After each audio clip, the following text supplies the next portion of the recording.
Hello everyone, this is Professor Yashoda. Today we're going to discuss about dielectric materials. So, what are dielectric materials? So, first let us understand about the dielectric materials. A dielectric is an electrically non-conducting material which has the ability to get electrically polarized when under the influence of external electric field. They are of great importance in electronics industry. Example, glass, wood, rubber, wax paper, plastic, etc. All the dielectrics are electrical insulators and they are mainly used to store the electrical charges. Now, dielectric may be described in terms of energy band structure. And so in conductors, you can see the valence band and the conduction band, which is overlapped, so that the free electrons easily will jump from valence band to the empty conduction band.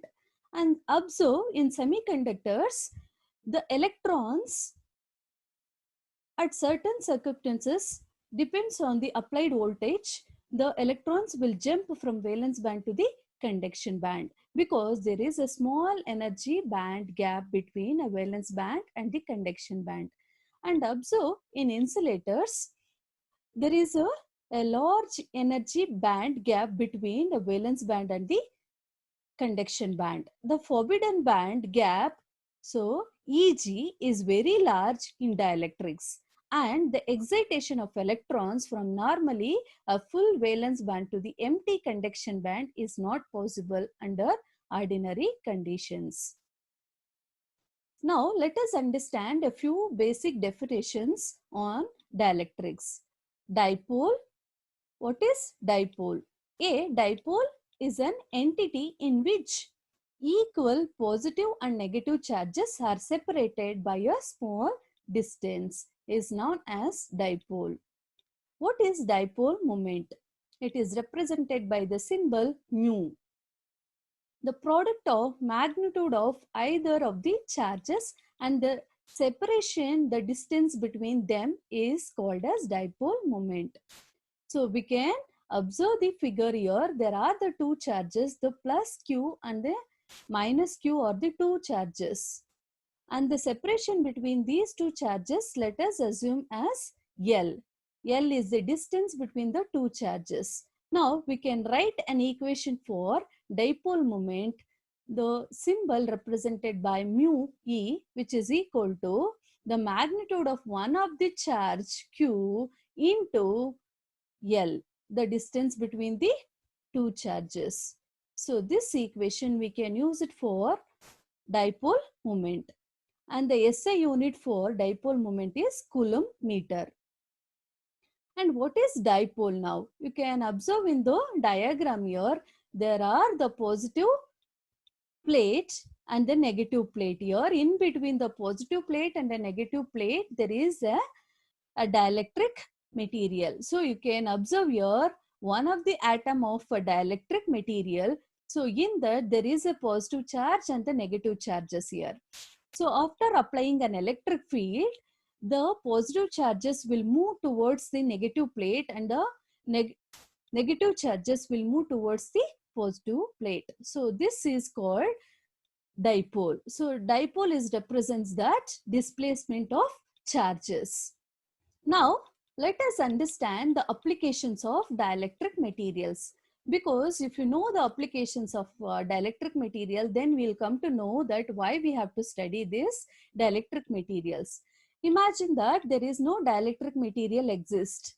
So we could have not enjoyed these applications, whatever we are enjoying now, the latest technology. So without the capacitors or transformers, we could have not enjoying this latest technology. So the dielectric materials have a great importance because of its properties. So based on that, let us understand some applications now. So based on various properties like insulation, temperature dependency, permittivity, dielectric strength, dielectric materials are used as a various industrial material for manufacturing of electrical devices. Most common uses of these materials are in capacitors, power transformer, cables, spark generators, transducers, etc. In our syllabus, we have given an application of two dielectric materials like in capacitors and in transformers. Now let us understand how the dielectric materials can be used in capacitors. So there are many dielectric capacitors available based on their applications. The advantages to use a dielectric material, it has higher electrical storage or electric storage capacity when it is placed between two conducting plates. However, a high permittivity allows a greater charge to be stored at a given voltage. Now, by seeing this diagram, we can also understand that there are two conducting plates. Between two conducting plates, a dielectric medium is kept.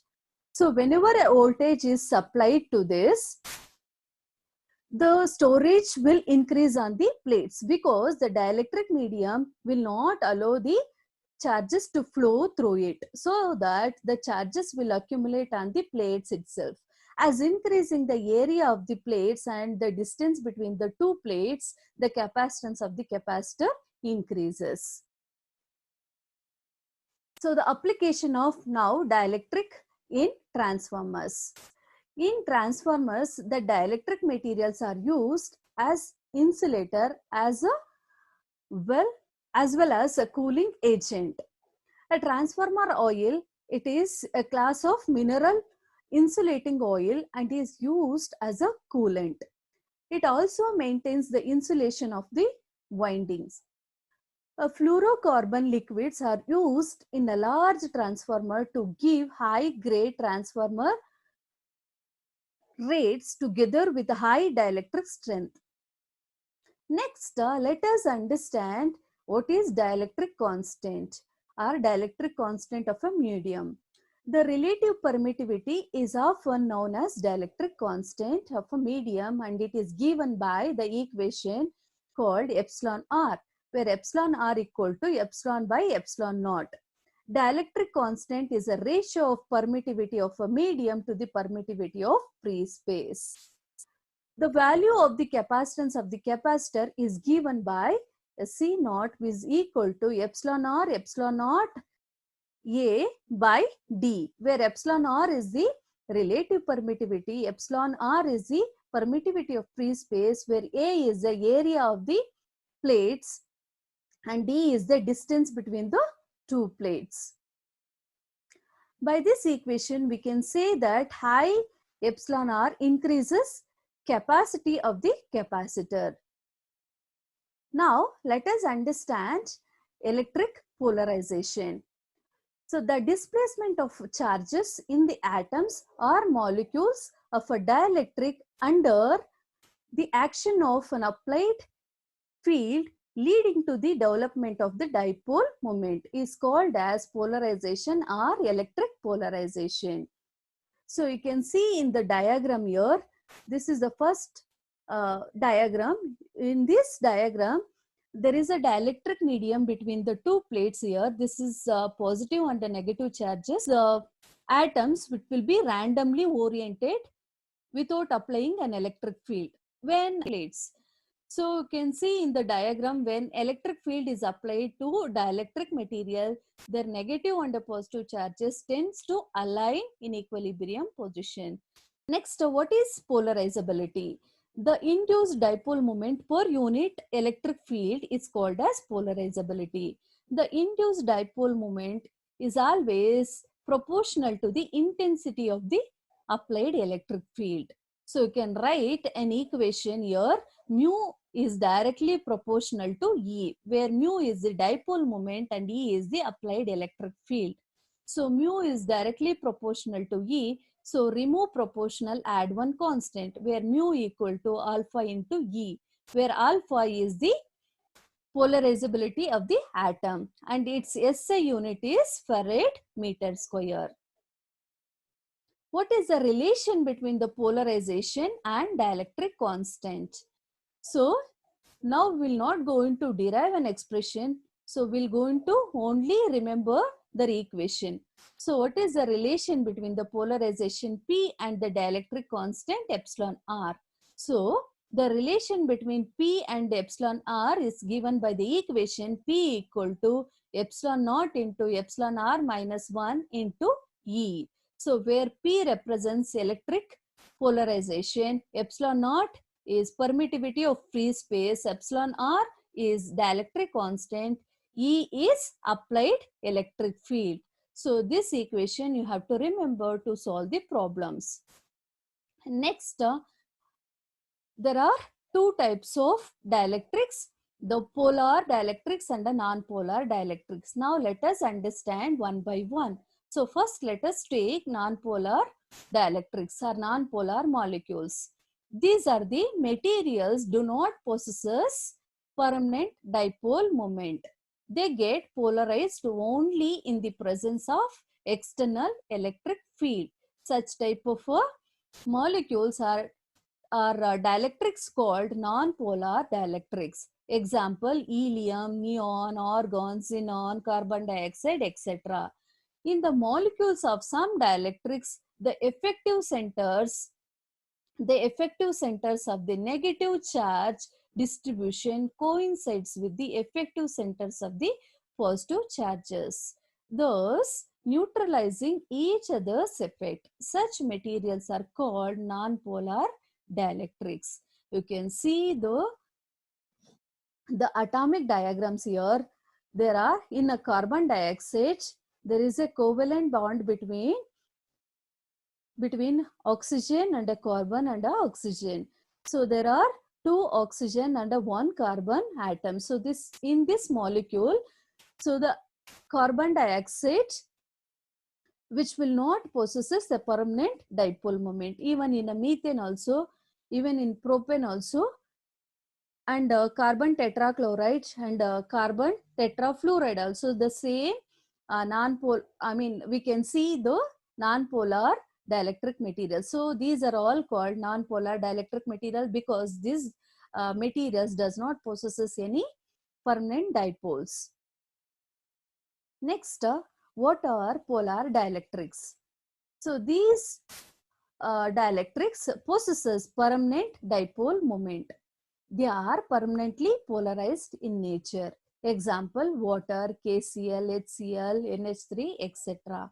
In some dielectric materials like water, in which the effective centers of the negative and the positive charges in the molecule do not coincide with each other, even in the absence of any external field. So you can see KCl or HCl, this kind of atomic diagram. So there is HCl, so hydrogen and the chlorine. So H is positively charged and the chlorine is negatively charged, permanent dipole moment.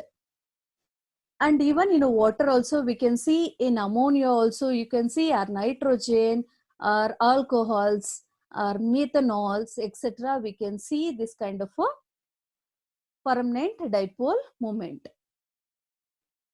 And let us discuss now the types of polarization. There are 4 types of polarization. One is electronic polarization, ionic polarization, orientation polarization, and space charge polarization. Now let us discuss one by one. First, electronic polarization. What is an electronic polarization? When no external field is applied, a nucleus of atom is like, in the figure you can see that atom, there is a nucleus, a positively charged nucleus, and there are a cloud of electrons. So without applying an electric field, the positively charged nuclei exist at the center and the electrons revolving around the nucleus. When electric field is applied to this kind of dielectric materials have an atoms, a positively charged nucleus displays in the direction of the field and the electron cloud in opposite direction. You can see in the figure, the positively charged nucleus displays in the direction of the applied electric field and the electron cloud will move in the opposite direction. When external field is applied, the displacement in opposite direction is observed between a nucleus and electrons. Due to this, dipole moment is induced. This type of a polarization is called electric or electronic polarization. Example, in germanium, silicon, diamond, etc., we can see this kind of electronic polarization. Now, we can write an equation for electronic polarizability. Alpha E equal to epsilon naught into epsilon R minus 1 by N, where alpha E is the electronic polarizability, epsilon naught is the permittivity of free space, epsilon R is the relative permittivity, N is the number of atoms per unit volume. Next, ionic polarization. Some materials like ionic crystals does not possess permanent dipole moment. So in figures, we can see that figure A shows, this is the figure A shows a natural arrangement of ionic crystal. When electric field is applied on this type of materials, the displacement of ions is observed. Due to an external electric field, a positive and a negative ions displace in the direction opposite to each other, due to which the distance between them is reduced and ionic polarization is generated. Ionic polarization we can observe in the materials like NaCl, KBr, KCl, etc., which have ionic bonds. So let us consider now simple example of NaCl crystal. As shown in the figure now, when a crystal is placed in an external electric field, Na plus ion displays in one direction and a Cl minus ion goes in the opposite direction. You can see in the first figure, a plus, minus, plus, minus, plus, minus, all the Na plus and the Cl minus are arranged in a regular in a periodic manner like this in a NaCl crystal.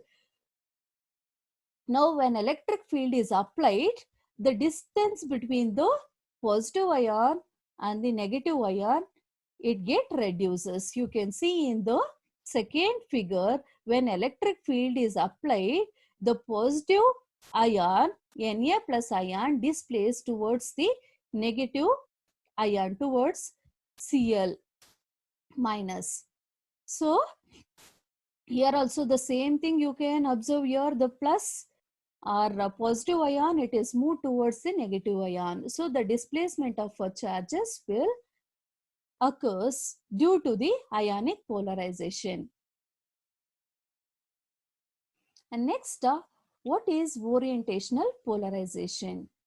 In some molecules like H2O, HCl having permanent dipole moment, in the absence of electric field, individual dipoles are arranged in a random way. So, net average dipole moment in a unit volume is 0. You can see in the first figure, the net dipole moment is 0 because all the ions or all the molecules are randomly oriented. So, HCl, so Cl minus and H plus, you can see it is randomly oriented. A dipole such as HCl placed in electric field which experience a torque that tries to rotate it to align P naught with the electric field, that is dipole moment with the electric field. So you can see in the B figure, so all the molecules which is randomly oriented in all directions without applying an electric field. When electric field is applied, the molecules will get reorient. So all the molecules will rotate in the direction of the applied electric field. So you can see the molecules here, all it is moving towards the applied electric field. So this kind of a reorientation will take place when electric field is applied in a dielectric materials. So this kind of a polarization is called orientational polarization. Space charge polarization. So what is space charge polarization? A crystal with equal number of mobile positive ions and a fixed negative ions. In the absence of electric field, there is no net separation between all the positive charges and all the negative charges. So you can see in the diagrams here, in the first diagram, the mobile charges, the positive and the negative charges are randomly placed inside the dielectric materials. So when two electrodes, it is taken and dielectric material is placed between the two electrodes, and after applying an electric field, you can see that all the negative charges or mobile charges will move towards the positive electrode, and all the positive charges or mobile charges to move towards the negative electrodes. So this kind of a polarization is called space charge polarization. And what is a total polarization? So the total polarization of a material is given by alpha equal to alpha E plus alpha I plus alpha naught. It is the sum of the electronic polarization, ionic polarization and orientation polarization.